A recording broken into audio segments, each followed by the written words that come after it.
اعوذ باللہ السمیع العلیم من الشیطان الرجیم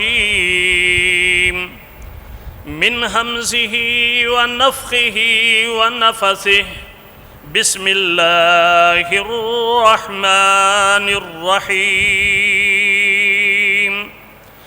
محمد رسول اللہ والذین معہ اشداء علی الکفار رحماء بینہم تراہم رکعا سجدا یبتغون فضلا من اللہ ورضوانا سیماہم فی وجوہہم من اثر السجود ذالک مثلہم فی التوراة ومثلہم فی الانجیل كزرع أخرج شطأه فآزره فاستغلظ فاستوى على سوقه يعجب الزراع ليغيظ بهم الكفار وعد الله الذين آمنوا وعملوا الصالحات منهم مغفرة وأجرا عظيما.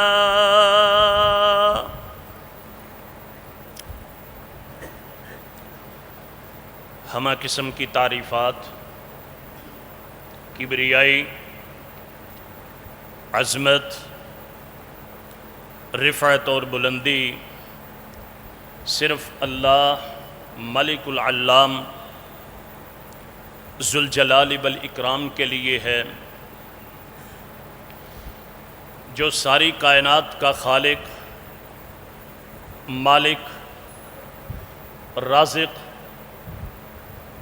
بگڑی بنانے والا، مشکل کشا، حاجت روا ہے. حضرت گرامی قدر اللہ رب کائنات نے سیدنا آدم علیہ السلام کو اپنے دونوں ہاتھوں سے بنایا، اس میں روح پھونکی، پھر انہیں جنت میں رہائش عطا فرمائی. شیطان نے ورگلایا، اللہ کی مشیت یہی تھی، اس دنیا میں آنا پڑا. اللہ تبارک و تعالیٰ نے واضح طور پر فرما دیا. پیارے پیغمبر صلی اللہ علیہ وسلم کی زندگی کے بعد یہ فیصلہ تھا کہ کوئی بھی نبی قیامت تک نہیں آئے گا. اللہ رب العزت نے جناب محمد الرسول اللہ صلی اللہ علیہ وسلم کو وہ ساتھی عطا کیے جو پہلے کسی نبی کے نصیب میں نہیں ہوئے. وہ ساتھی جنہوں نے اپنا تن من دھن پیارے پیغمبر صلی اللہ علیہ وسلم کے اوپر نچھاور کر دیا. ہم آپ کے آگے بھی لڑیں گے، آپ کے پیچھے بھی لڑیں گے، آپ کی دائیں جانب بھی لڑیں گے، آپ کی بائیں جانب بھی لڑیں گے. اگر آپ برکے غمات تک بھی پہنچیں گے تو ہم آپ سے پیچھے نہیں رہیں گے بلکہ آپ سے آگے ہوں. انہوں نے وہ اپنا فرض نبھایا. رسول اللہ صلی اللہ علیہ وسلم نے پھر ایسے لوگوں کے لیے تعریفی اور توصیفی کلمات ارشاد فرمائے. اللہ رب العزت نے قرآن مجید کے اندر ان کی تعریف کے حوالے سے متعدد آیات نازل فرمائی. چنانچہ اللہ رب العزت نے فرمایا محمد الرسول اللہ، محمد اللہ کے رسول ہیں صلی اللہ علیہ وسلم. والذین معہ، وہ لوگ کہ جو پیارے پیغمبر صلی اللہ علیہ وسلم کے ساتھ ہیں، آپ کی صحبت میں ہیں، آپ کے صحابی ہیں. اشداء علی الکفار، پہلی خوبی ان کے اندر یہ ہے کہ اللہ کے باغیوں کے لیے یہ بڑے سخت ہیں، بڑے شدت والے ہیں. اللہ کے نافرمان جو کافر لوگ ہیں ان کے سامنے کبھی یہ نرم نہیں ہوتے.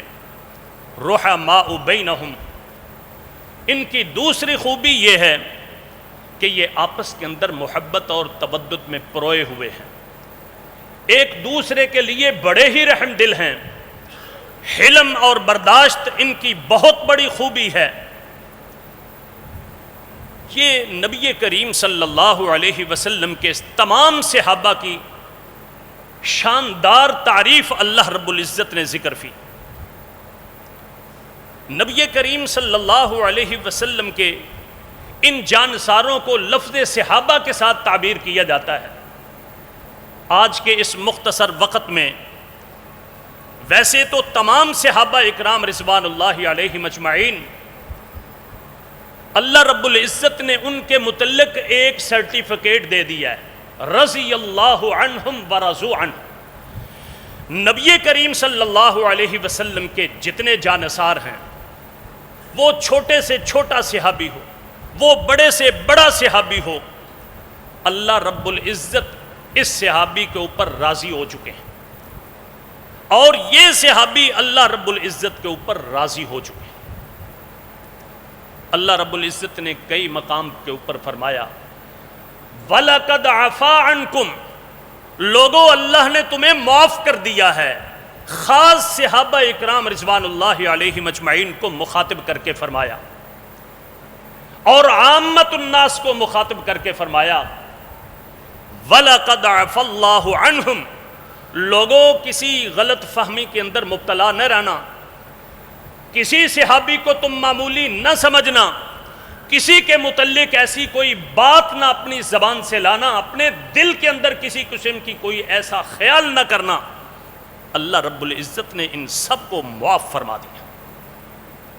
حتیٰ کہ نبی کریم صلی اللہ علیہ وسلم نے ایک موقع کے اوپر سیدنا عمر بن خطاب رضی اللہ تعالیٰ عنہ سے فرمایا، عمر تمہیں کیا معلوم ہے، لعل اللہ اطلع علی اہل بدر، اہل بدر تو وہ کمال کے لوگ ہیں، اتنے باعظمت لوگ ہیں کہ اللہ رب العزت نے اہل بدر کو دیکھ کر کے فرمایا اعملوا ما شئتم فقد غفرت لکم.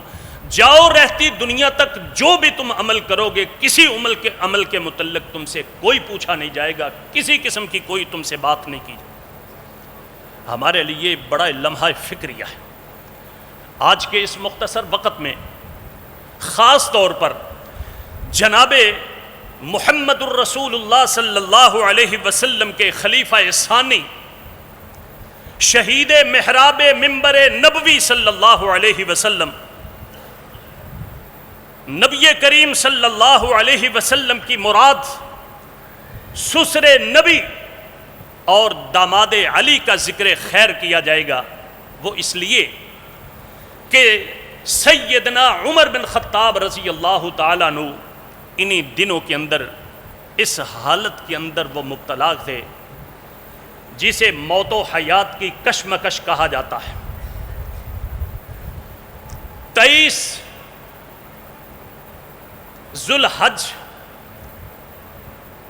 ذوالحج کا مہینہ تھا اور 23 ہجری تھی. 26 تاریخ کو فجر کی نماز کے وقت ایک بد نصیب مجوسی انسان نے آپ کو 2 دھاری خنجر سے زخمی کر دیا. اسی حالت کے اندر 3 دن تک رہے اور 1 محرم کو اس دنیا فانی سے رخصت ہو گئے. وہ کون تھے؟ ابو حفص ان کی کنیت ہے، عمر ان کا نام ہے.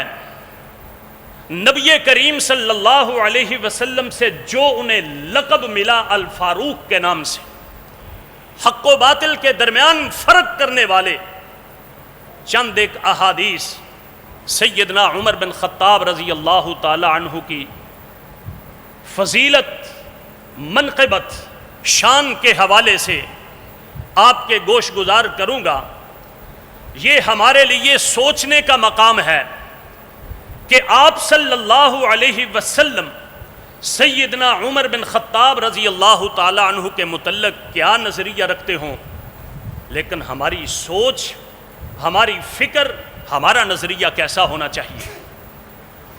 نبی کریم صلی اللہ علیہ وسلم کے صحابی سیدنا ابو ہریرہ رضی اللہ تعالیٰ عنہ، یہ بخاری مسلم کے اندر حدیث موجود ہے، فرماتے ہیں ایک دن نبی کریم صلی اللہ علیہ وسلم تشریف فرما تھے. آپ نے فرمایا، لوگوں، بلا شبہ کان فی من قبلکم من الامم، پہلی امتیں جو تم سے پہلے گزر چکی ہیں ان امتوں کے اندر بہت سے ایسے لوگ ہوا کرتے تھے جنہیں محدث کہا جاتا ہے. محدث کا مطلب یہ ہے کہ اللہ کی جانب سے ان کے دل کے اندر، دماغ کے اندر ایک القاء کر دیا جاتا ہے. وہی نہیں، کوئی فرشتہ نہیں آتا، اللہ کی طرف سے انہیں کوئی نہ کوئی ایسا معاملہ بتا دیا جاتا ہے، قبل از وقت وہ ایک حقیقت کو پہچان لیتے ہیں. ان کے سامنے جب کوئی رائے آتی ہے تو اللہ کی طرف سے اصابت رائے ان کو دے دی جاتی ہے. نبی کریم صلی اللہ علیہ وسلم نے فرمایا، اگر میری امت کے اندر، پہلی امتوں کے اندر بہت سے ایسے خوش نصیب ہوئے ہیں کہ جن کو الہام کر دیا جاتا تھا، حقیقی بات ان کے دل کے اندر القاء کر دی جاتی تھی، اگر میری امت کے اندر کوئی ہونا ہوتا تو سیدنا عمر بن خطاب رضی اللہ تعالی عنہ ہوتے. یہ وہ شخصیت ہے. نبی کریم صلی اللہ علیہ وسلم نے ایک دفعہ نہیں، متعدد بار آپ کو جنت کی بشارت دی. سیدنا سعید بن زید رضی اللہ تعالیٰ عنہ فرماتے ہیں، ایک مرتبہ ہم مسجد نبوی کے اندر ہی حاضر تھے، اللہ کے پیارے پیغمبر صلی اللہ علیہ وسلم بھی تشریف فرما تھے. آپ صلی اللہ علیہ وسلم فرمانے لگے، ابو بکر فی الجنہ، عمر فی الجنہ، عثمان فی الجنہ، علی فی الجنہ، طلحۃ فی الجنہ، والزبیر فی الجنہ، عبد الرحمن بن عوف فی الجنہ، سعد بن ابی وقاص فی الجنہ، سعید بن زید فی الجنہ، ابو عبد الرحمن بن الجراح فی الجنہ. لوگوں، ابو بکر بھی جنتی ہے، عمر بھی جنتی ہے، عثمان بھی جنتی ہے، علی بھی جنتی ہے. حتیٰ کہ 10 صحابہ اکرام جنہیں عشرہ مبشرہ کہا جاتا ہے، ان کو آپ صلی اللہ علیہ وسلم نے بیک وقت ایک ہی کلام کے اندر جنتی قرار دے دیا. اب اگر کوئی شخص ان صحابہ کے اوپر بات کرے تو اسے اپنے ایمان کی فکر کرنی چاہیے. اسی پہ بس نہیں، سیدنا ابو موسیٰ رضی اللہ تعالیٰ عنہ فرماتے ہیں، نبی کریم صلی اللہ علیہ وسلم کے متعلق میرے دل کے اندر ایک دن خیال پیدا ہوا کہ آج میری طبیعت کے اندر یہ بات ہے کہ میرا دل چاہتا ہے میں آپ کی خدمت کروں. صحیح بخاری کے اندر حدیث موجود ہے.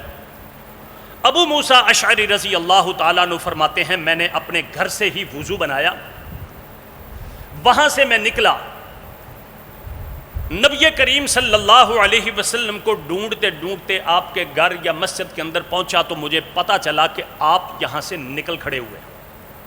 میں نے ان سے پوچھا، مجھے بتایا گیا کہ آپ اس جانب گئے ہیں. میں چلتے چلتے پوچھتے پوچھتے آپ صلی اللہ علیہ وسلم کے پیچھے جا پہنچا. آپ ایک بیر عریس ایک کنواں ہے، وہاں ایک باغ تھا، آپ اس باغ کے اندر تشریف لے گئے، اس باغ کے اندر جا کے بیٹھ گئے. میں نے دل کے اندر سوچا کہ آج میں پیارے پیغمبر صلی اللہ علیہ وسلم کا دربان بن کے، آپ کا محافظ بن کے آپ کی اسی چوکھٹ پہ بیٹھوں. وہ کھجور کی پتوں کا اور چھال کا بنا ہوا دروازہ تھا. میں نے دروازہ بند کر دیا اور ادھر نبی کریم صلی اللہ علیہ وسلم سے اجازت لے کر میں وہاں بیٹھ گیا. تھوڑی ہی دیر گزری تھی کہ دروازے کے اوپر دستک ہوئی. میں نے پوچھا کون ہے؟ مجھے جواب ملا کہ ابو بکر ہے. میں نے عرض کی الا رسلک، ابھی ٹھہریے، میں پہلے پیارے پیغمبر صلی اللہ علیہ وسلم سے آپ کے اندر آنے کی اجازت مانگوں، جب اجازت ملے گی تو پھر تم اندر آ جاؤ. میں حضور کی خدمت میں حاضر ہوا. میں نے عرض کی کہ ابو بکر آپ کے پاس آنے کی اجازت مانگتے ہیں. پیارے پیغمبر صلی اللہ علیہ وسلم نے فرمایا اعزل لہ وبشرہ بالجنہ، اے ابو موسیٰ، ابو بکر کو اندر آنے کی اجازت بھی دے دو اور اسے دوبارہ جنت میں داخلے کی بشارت بھی دے دو۔ حالانکہ آپ کئی دفعہ پہلے اس کو بھی بشارت دے چکے تھے، اس کے باوجود فرمایا ابو بکر کو اجازت بھی دے دو اور جنت میں داخلے کی بشارت بھی دے دو۔ ابو بکر اندر آ گئے، آپ صلی اللہ علیہ وسلم کی جہتی جانب، وہیں آپ بھی آپ کے ساتھ بیٹھ گئے، پنڈلیوں سے کپڑا اٹھا لیا، دونوں اکٹھے ساتھی بیٹھ گئے۔ میں پھر دروازے کے اندر بیٹھ گیا جا کے، تھوڑی دیر کے بعد پھر دروازے پہ دستک ہوئی۔ میں نے پوچھا کون ہے؟ کہنے لگے عمر بن خطاب۔ میں نے کہا یہیں ٹھہرو، میں نبی صلی اللہ علیہ وسلم سے پوچھوں، پھر تمہیں اجازت ملے گی تو اندر آنا۔ نبی صلی اللہ علیہ وسلم سے اجازت لی، اندر آئے۔ آپ صلی اللہ علیہ وسلم نے فرمایا اِذن لہ وبشرہ بالجنہ، جاؤ عمر کو بھی بلا لاؤ اور ساتھ ساتھ اس کے عمر کو بھی اس بات کی بشارت دے دو کہ اللہ نے اس کے لیے جنت تیار کر رکھی۔ آپ اندازہ کریں یہ صحابہ اکرام کون تھے، ان کی محبت کا عالم کیا تھا، کہ ان کی خواہش کیا تھی۔ ابو بکر بھی نبی کریم صلی اللہ علیہ وسلم کے پیچھے ڈھونڈتے ڈھونڈتے پہنچے، عمر بن خطاب بھی نبی کریم صلی اللہ علیہ وسلم کے پیچھے ڈھونڈتے ڈھونڈتے پہنچے۔ اگر کوئی بد نصیب یہ کہے کہ دیکھو جی یہ تو مخالف تھے، یہ تو دشمن تھے، کبھی دشمن کی یہ کیفیت نہیں ہوتی۔ نبی کریم صلی اللہ علیہ وسلم کے ساتھ وہ بھی بیٹھ گئے۔ یہ عمر بن خطاب رضی اللہ تعالی عنہ ہے۔ ایک مرتبہ حضرت سعد بن ابی وقاص رضی اللہ تعالیٰ عنہ فرماتے ہیں نبی صلی اللہ علیہ وسلم گھر کے اندر تشریف فرما تھے اور آپ کی ازواج مطہرات آپ کے ارد گرد بیٹھی ہوئی تھی، بلند آواز سے باتیں کر رہی تھی اور مال کا بھی مطالبہ کر رہی تھی، کافی اونچی بول رہی تھی کہ اچانک دروازے پہ دستک ہوئی، عمر بن خطاب کی آواز آ گئی۔ نبی کریم صلی اللہ علیہ وسلم نے جو ہی ان کی آواز سنی، عورتوں نے بھی آواز سنی تو بالکل خاموشی اختیار کر کے پچھلے کمرے کے اندر چلی گئی۔ نبی کریم صلی اللہ علیہ وسلم نے حضرت عمر کو اجازت دی، آپ اندر تشریف لے آئے۔ آپ صلی اللہ علیہ وسلم مسکرا رہے تھے۔ عمر بن خطاب رضی اللہ تعالیٰ عنہ کہنے لگے اضحک اللہ سنک، اللہ آپ کو ہنساتا رہے، آپ کی ہنسنے کی وجہ کیا ہے، کیوں آپ اس قدر خوش ہیں؟ نبی صلی اللہ علیہ وسلم نے فرمایا عمر، میں نے ان عورتوں کے اوپر بڑا تعجب کیا ہے، تم کے آنے سے پہلے یہ بڑے زور و شور کے ساتھ بول رہی تھیں اور مطالبہ بھی کر رہی تھیں، جو ہی تیرے آنے کی انہیں اطلاع ملی، خبر ملی، تیری آواز سنی تو بالکل خاموشی اختیار کر کے اندر چلی گئی۔ عمر بن خطاب کہنے لگے وہ اللہ کی دشمنوں، تمہیں تو اللہ کے رسول سے زیادہ ڈرنا چاہیے، بجائے اس کے تم مجھ سے ڈرتی ہو۔ نبی کریم صلی اللہ علیہ وسلم مسلسل مسکرا رہے۔ آپ صلی اللہ علیہ وسلم نے فرمایا عمر، اس ذات کی قسم جس کے ہاتھ کے اندر میری جان ہے، اللہ کی قسم جس راستے کے اوپر تم چلو تیرا راستہ شیطان چھوڑ دیتا، کبھی تیرے راستے کے اوپر شیطان نہیں چلے گا۔ یہ وہ عمر ہیں۔ نبی کریم صلی اللہ علیہ وسلم نے سیدنا عبداللہ بن عمر رضی اللہ تعالیٰ عنہ اس بات کے راوی ہیں، سنن ترمذی کے اندر یہ روایت موجود ہے، آپ صلی اللہ علیہ وسلم نے فرمایا ان اللہ جعل الحق علی لسان عمر، لوگو اللہ کے پیارے پیغمبر صلی اللہ علیہ وسلم کا ارشاد گرامی ہے، لوگو اللہ رب العزت نے عمر بن خطاب کی زبان کے اوپر حق رکھ دیا ہے، جب بولتے ہیں تو وہ حق کے بغیر نہیں بولتے، بلکہ اس سے بھی آگے۔ سیدنا عمر بن خطاب رضی اللہ تعالیٰ عنہ خود فرمایا کرتے تھے وافقت ربی فی ثلاث، یہ بہت بڑے ادب کی بات ہے، کہنا وہ یہ چاہتے ہیں کہ میرے رب تعالیٰ نے موافقت کی ہے تین باتوں کے اندر۔ ادب کے لحاظ سے فرماتی ہیں میں نے اپنے رب تعالیٰ کی 3 باتوں میں موافقت کی ہے. یعنی یہ عمر بن خطاب ایسی عظیم شخصیت ہیں، ادھر سے زبان سے کلمات نکلتے ایک رائے کا اظہار کرتے، ادھر اللہ تبارک و تعالیٰ ان کی رائے کے مطابق قرآن مجید بنا کر اسے نازل فرما دیتے. نبی کریم صلی اللہ علیہ وسلم سے ایک دن عرض کرنے لگے، اللہ کے پیارے پیغمبر صلی اللہ علیہ وسلم، آپ کے گھر ہر نیک و بد آتا ہے، خواہش ہے کہ آپ اپنی ازواج مطہرات کو پردے کا حکم دیں. اللہ رب العزت نے پردے کی آیات نازل فرما دی. بدر کے موقع کے اوپر 70 مشرکین عرب جو تھے مکہ کے کافر، وہ قید ہو گئے. مشاورت کی، سیدنا عمر بن خطاب رضی اللہ تعالیٰ عنہ فرمانے لگے، حضرت ہر جو بھی کافر جس کا رشتہ دار ہے مومن مسلمان کا، اس کے حوالے کریں، وہ اس کو خود قتل کر دیں. میرا رشتہ دار میرے حوالے کرے، میں اس کو قتل کروں گا. دوسرے لوگوں نے یہ مشورہ دیا کہ نہیں، ابھی ہم کمزور ہیں، لہٰذا ہمیں ان کے بدلے کے اندر فدیہ لے لینا چاہیے. چنانچہ نبی کریم صلی اللہ علیہ وسلم نے فدیے والی بات کو قبول کر لیا. اللہ رب العزت نے قرآن مجید کے اندر رائے حضرت عمر رضی اللہ تعالیٰ عنہ کو فوقیت دے کر کے فرمایا، لولا سبق من اللہ، اگر اللہ کی پہلے سے ایک مشیت ازدی ہو نہ چکی ہوتی، بات پہلے سے طے شدہ نہ ہوتی، تو جو تم نے اس کے بدلے کے اندر فدیہ لیا ہے، یہ نافرمانی کی وجہ سے اللہ رب العزت تمہیں ایک عظیم عذاب کے اندر گرفتار کر لیتے. یہی عمر بن خطاب ہیں رضی اللہ تعالی عنہ. نبی کریم صلی اللہ علیہ وسلم کے پاس اس بات کی خواہش کا اظہار کیا. اللہ کے پیارے پیغمبر، یہ مقام ابراہیم ہے، کیا خیال ہے ہم اسے سامنے رکھ کر کے نماز نہ پڑھیں؟ اللہ رب العزت نے آیات نازل کر دیں، وَاتَّخِذُوا مِن مَّقَامِ إِبْرَاهِيمَ مُصَلًّى. حافظ ابن حجر رحمہ اللہ نے حضرت عمر رضی اللہ تعالی عنہ کی جو موافقات ہیں 15 کے قریب جو ہے نا وہ گنوائی ہے. یہ وہ عمر ہیں رضی اللہ تعالی عنہ. نبی کریم صلی اللہ علیہ وسلم ایک دن فرماتے ہیں، سیدنا جابر راوی ہیں کہ میں آج رات جنت کے اندر گیا، کیا میں دیکھتا ہوں کہ ابو طلحہ کے بیوی رمیثہ وہاں موجود ہے. پھر میں نے جوتوں کے چاپ سنے، میں نے دیکھا تو بلال تھے.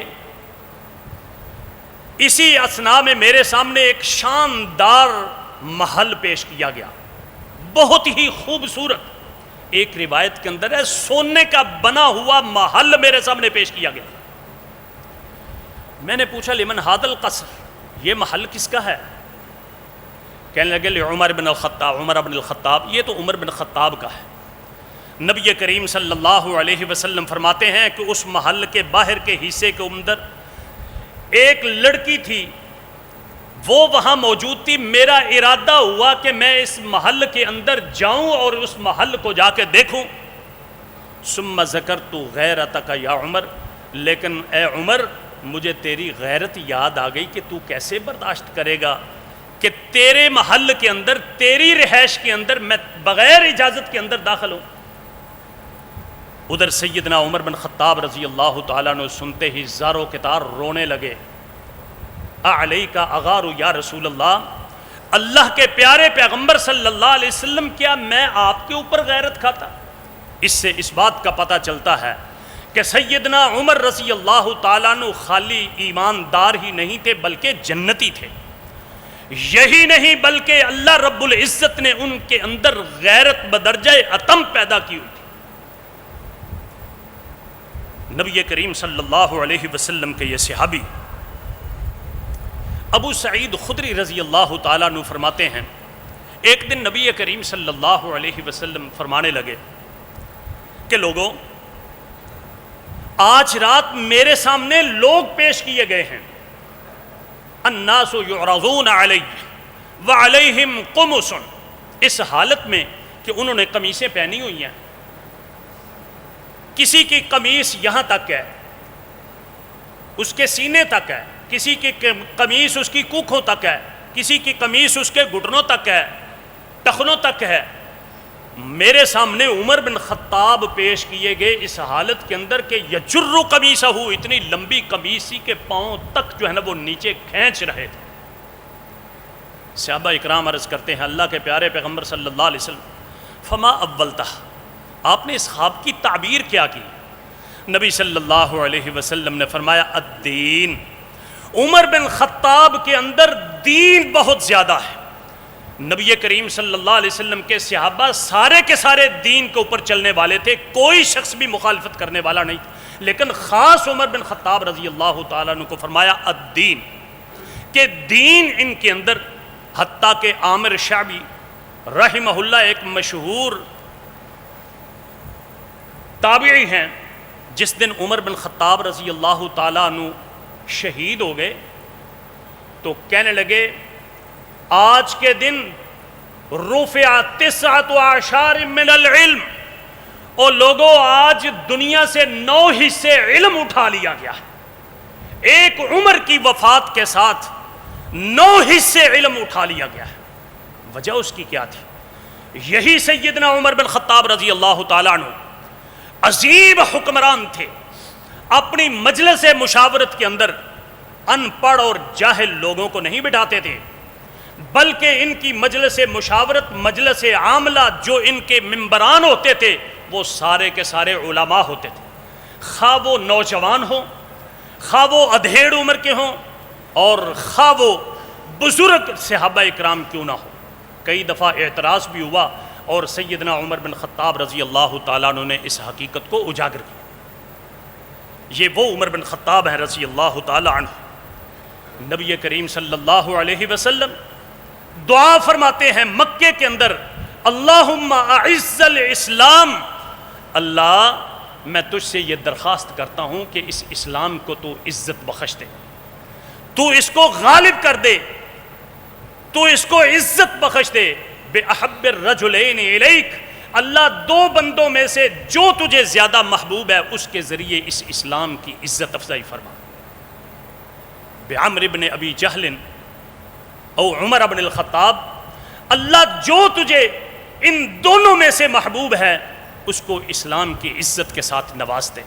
چنانچہ سیدنا عمر بن خطاب رضی اللہ تعالیٰ عنہ اس سے پتہ چلا کہ یہ خالی رسول اللہ صلی اللہ علیہ وسلم کے محبوب نہیں تھے بلکہ اللہ رب العزت کے بھی محبوب تھے، کہ نبی کریم صلی اللہ علیہ وسلم کی اس حدیث کے مطابق اللہ رب العزت نے ان کو اسلام کے ساتھ مشرف کر دیا۔ آپ صلی اللہ علیہ وسلم کے صحابی فرماتے ہیں ایک دفعہ نبی کریم صلی اللہ علیہ وسلم کو خواب آیا، آپ نے خواب کے اندر دیکھا، فرماتے ہیں اعطیت قصعۃ من لبن، مجھے ایک دودھ کا پیالہ دیا گیا، میں نے وہ دودھ کا پیالہ نوش کیا، اب میں نے کیا کیا، جو باقی بچ گیا اس پیالے کے اندر دودھ تو میں نے سیدنا عمر کو دے دیا۔ صحابہ اکرام پوچھتے ہیں اللہ کے پیارے پیغمبر صلی اللہ علیہ وسلم فما اولتہ، اس کی تعبیر آپ نے کیا کی، اس کی تعبیر آپ نے کیا کی؟ نبی کریم صلی اللہ علیہ وسلم نے فرمایا العلم، اس کی تعبیر بھی علم ہے۔ سب سے زیادہ علم سیدنا عمر بن خطاب رضی اللہ تعالیٰ عنہ کے پاس تھا، حتیٰ کہ صحابہ اکرام رضوان اللہ علیہم اجمعین فرماتے ہیں عمر بن خطاب کے پاس کوئی مسئلہ آ جاتا، اس مسئلے کے اندر جو آپ کی رائے ہوتی آپ صحابہ سے مشاورت کرتے، جس راستے کے اوپر وہ چلتے پھر وہ ہمارے لیے راستہ بالکل آسان ہو جاتا۔ یہاں کچھ لوگوں نے ایک بات وہ نقل کرتے ہیں انا مدینۃ العلم وعلی بابھا، کہ رسول اللہ صلی اللہ علیہ وسلم نے فرمایا میں علم کا شہر ہوں اور علی اس کا دروازہ ہے۔ یہ نبی کریم صلی اللہ علیہ وسلم کا فرمان نہیں اور نہ آپ صلی اللہ علیہ وسلم سے یہ بات ثابت ہے۔ علم اپنا بچا ہوا کس کو دیا؟ سیدنا عمر بن خطاب رضی اللہ تعالی عنہ۔ نبی کریم صلی اللہ علیہ وسلم کے یہ صحابی اس قدر باعظمت تھے کہ آپ خلیفہ بنے تو اس خلیفہ بننے کے ساتھ ہی اپنی علمداری کے اندر پورے کا پورا امن قائم کر دیا. کسی قسم کی کوئی ایسی خلفشاری، کوئی پریشانی، حتیٰ کہ لوگوں کے اندر یہ بات مشہور ہو چکی تھی کہ اگر ایک عمر ثانی آ جائے تو دنیا سے پورے کا پورا کفر اور شرک ختم ہو جائے. یہ وہ صحابی ہیں. سیدنا عمر بن میمون مشہور تابعین میں سے ہیں، صحیح بخاری کے اندر روایت موجود ہے. سیدنا عمر بن خطاب رضی اللہ تعالیٰ عنہ کی شہادت کا واقعہ بیان کرتے ہوئے کہتے ہیں یہی 26 ذی الحجہ کی فجر کی نماز تھی. عمر بن خطاب رضی اللہ تعالیٰ عنہ کی عادت مبارکہ تھی کہ آپ جب مسجد نبوی میں تشریف لاتے تو صفوں کے درمیان سے گزرتے گزرتے صفوں کو سیدھا بھی کرواتے جاتے، لوگوں کو ساتھ جوڑنے کا حکم بھی دیتے. پھر جب دیکھتے کہ صفیں سیدھی ہو گئی ہیں، صفیں سیدھی کروانے کے بعد مصلی پہ آتے، پھر مزید لوگوں کو تاکید کرتے کہ اپنی صفوں کو سیدھی کر لیں. عمر بن میمون کہتے ہیں آج بھی یہی کیفیت ہوئی. جو ہی مصلی کے اوپر آئے اللہ اکبر کہا تو کہتے ہی عمر بن خطاب کی صرف ایک ہی آواز آئی، اکلنی الکلب او قتلنی الکلب. اوہ مجھے کتا کاٹ گیا، مجھے کتا کھا گیا. اس کے بعد کوئی آواز نہیں، اندھیرا تھا، چراغ کوئی روشن نہیں تھا. عبداللہ بن عباس پاس ہی تھے. اچانک سیدنا عمر بن خطاب رضی اللہ تعالیٰ عنہ نے عبد الرحمن بن عوف کا ہاتھ پکڑا اور ان کو آگے کیا. عبد الرحمن بن عوف نے چھوٹی چھوٹی 2 سورتیں پڑھ کے یہ فجر کی نماز پڑھائی. سیدنا عمر بن خطاب زخمی پڑے ہوئے ہیں. آپ کو ابو لؤلؤ مجوسی مغیرہ بن شعبہ رضی اللہ تعالیٰ عنہ کا ایک فارسی غلام تھا، اس نے 2 دھاری خنجر سے زخمی کیا. 7 سے 8 خنجر لگے. اب یہ شخص یہاں سے بھاگا اپنے آپ کو بچانے کے لیے، دونوں طرف ہی خنجر کے وار کرتا جاتا. اور صحیح بخاری کے اندر موجود ہے کہ 13 افراد اس وقت اس نے زخمی کر دیے. جب صحابہ نے دیکھا یہ قابو نہیں آ رہا، ایک شخص نے بڑا سا اوور کوٹ یا برانڈی لی ہوئی تھی اس کے اوپر ڈال کے، اب یہ بدبخت سمجھا کہ میں جو ہے نا وہ اب مارا جاؤں گا، اس نے خود ہی اپنے آپ کو ذبح کر دیا. سیدنا عمر بن خطاب رضی اللہ تعالی عنہ پڑے ہیں، ان کو اٹھایا گیا، پوچھا گیا کہ کون ہے مجھے قتل کرنے والا؟ کہنے لگے ابو لؤلؤ مجوسی، وہ مشرک. کہنے لگے الحمدللہ، اللہ تیرا ہی بہت بڑا احسان ہے اور تیری ہی تعریف ہے کہ جس نے میری موت کسی مسلمان کے ہاتھ سے نہیں کی. اور یہ دعا کیا کرتے تھے، اللہ میری موت مدینہ میں آئے اور مجھے شہادت کی موت ملے. حتیٰ کہ پیارے پیغمبر صلی اللہ علیہ وسلم نے بھی واضح طور پر یہ پیشین گوئی کر رکھی تھی. ایک دفعہ نبی کریم صلی اللہ علیہ وسلم احد کے پہاڑ کے اوپر چڑھے، زلزلہ آیا، تھوڑا سا احد پہاڑ ہلا. آپ صلی اللہ علیہ وسلم نے اپنا پاؤں اس کے اوپر مارا، فرمایا اسبت احد، احد ثابت قدم رہو، رک جاؤ، ہلنے سے باز آ جاؤ، ہلو نہیں. انما علیک نبی، تیرے اوپر تو اس وقت صرف ایک نبی ہے، وہ صدیق، اور ایک صدیق ہے، وہ شہیدان، اور 2 شہید ہیں، سیدنا عمر بن خطاب اور سیدنا عثمان بن عفان رضی اللہ تعالی عنہ. یہ عمر بن خطاب وہ ہیں. نبی کریم صلی اللہ علیہ وسلم فرماتے ہیں آج رات میں نے دیکھا کہ میں ایک کنویں کے اوپر کھڑا ہوں. اس کنویں کے اوپر میں نے دیکھا کہ پہلے میں نے اس سے ڈول نکالے. پہلے لوگ کنووں سے جا کر کے پانی نیچے سے ڈول کے ذریعے نکالتے تھے، آج کل پمپس وغیرہ لگ گئے ہیں. تو وہ ڈول میں نے نکالا، کچھ دیر میں ڈول نکالتا رہا، پھر میں نے وہ ڈول میرے ہاتھ سے ابو بکر نے پکڑ لیا. ابو بکر نے 2 ڈول نکالے، 1 یا 2 ڈول نکالے. وفی نزعہ ضعف، اس حالت کے اندر کہ آپ کے اس ڈول نکالنے کے اندر کافی کمزوری تھی. نبی صلی اللہ علیہ وسلم فرماتے ہیں پھر میں نے ان سے عمر بن خطاب نے وہ ڈول لے لیا۔ اب جو ہی عمر بن خطاب نے ڈول لیا اور نکالنے لگے، ڈول کی کیفیت یہ تھی کہ وہ ایک بہت بڑا غرب کی شکل اختیار کر گیا، بہت بڑا ڈول ہو گیا، حجم بھی اس کا بڑھ گیا، اور عمر بن خطاب پھر خوب چاک اور چبند انداز کے اندر اس کو خوب نکالنے لگے۔ نبی صلی اللہ علیہ وسلم فرماتے ہیں فلم ارا عبقریا، میں نے کوئی ایسا ہوشیار اور بہت خوب محنت کے ساتھ یہ پانی نکالنے والا میں کوئی ایسا شخص نہیں دیکھا کہ جتنا عمر بن خطاب جو ہے نا وہ نکال رہے تھے۔ اس کے اندر بھی نبی کریم صلی اللہ علیہ وسلم کی یہ بشارت موجود ہے کہ سیدنا عمر بن خطاب رضی اللہ تعالیٰ عنہ سیدنا ابو بکر صدیق کے بعد خلیفہ بنیں گے۔ میرے بھائیوں، ان ساری باتوں کا خلاصہ کیا ہے؟ خلاصہ یہ ہے کہ یہ صحابہ اکرام رضوان اللہ علیہم اجمعین نبی کریم صلی اللہ علیہ وسلم کے منتخب کردہ صحابہ تھے۔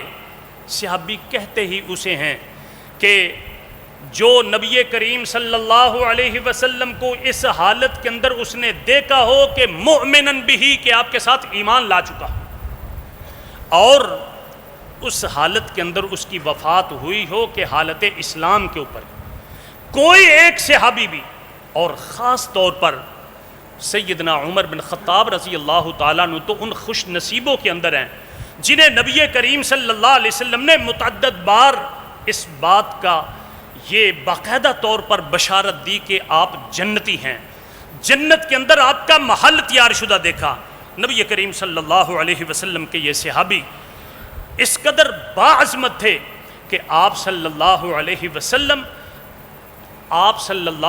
وسلم کے مشیر خاص بن چکے تھے۔ نبی کریم صلی اللہ علیہ وسلم کے یہ صحابی سیدنا عمر بن خطاب رضی اللہ تعالی عنہ، ان کی حالت یہ تھی کہ قرآن مجید کی تلاوت کرتے ہوئے رو دیا کرتے تھے۔ اس قدر قرآن مجید کی تلاوت کرتے ہوئے روتے تھے کہ آپ کی داڑھی مبارک جو ہے نا وہ بھیگ جاتی تھی۔ اسی کیفیت کے اندر اس وقت موجود تھے 26 ذی الحجہ کو کہ لوگ آپ کے ساتھ آ رہے تھے، آتے آتے آپ کے اوپر اچھی باتیں بھی کرتے کہ ایک نوجوان آیا، آ کے کہنے لگا عمر آپ بڑے ہی خوش قسمت ہیں، اللہ رب العزت نے آپ کو ایمان اور اسلام سے نوازا۔ دوسری خوبی آپ کی یہ ہے کہ صحبت رسول اللہ صلی اللہ علیہ وسلم، کہ آپ نے رسول اللہ صلی اللہ علیہ وسلم کی صحبت اختیار کی ہے، آپ صلی اللہ علیہ وسلم کی صحابیت تمہیں ملی ہے، اس سے بڑی کوئی خوبی نہیں ہے۔ پھر اس کے بعد اللہ رب العزت نے تمہیں خلافت سے جو ہے نا وہ عطا کی ہے، اور خلافت کے اندر تم نے عدل و انصاف سے کام لیا۔ جب یہ بات کی نا تو سیدنا عمر بن خطاب رضی اللہ تعالیٰ عنہ فرمانے لگے کاش کہ میں برابر و برابر چھوٹ جاؤں، یہ خلافت کا جو معاملہ ہے بڑا اہم ہے، کاش کہ میں اس کے حوالے سے کسی قسم کا میرے اوپر کوئی جرم بھی نہ ہو اور مجھے کسی قسم کا کوئی فائدہ نہ ہو۔ آج تو ہم یہ بہت بڑا اعزاز سمجھتے ہیں، بلکہ عجیب قسم کی ہماری صورتحال ہو چکی ہے کہ پیسہ لگا کر کے پھر ایک کاروبار بنا رکھا۔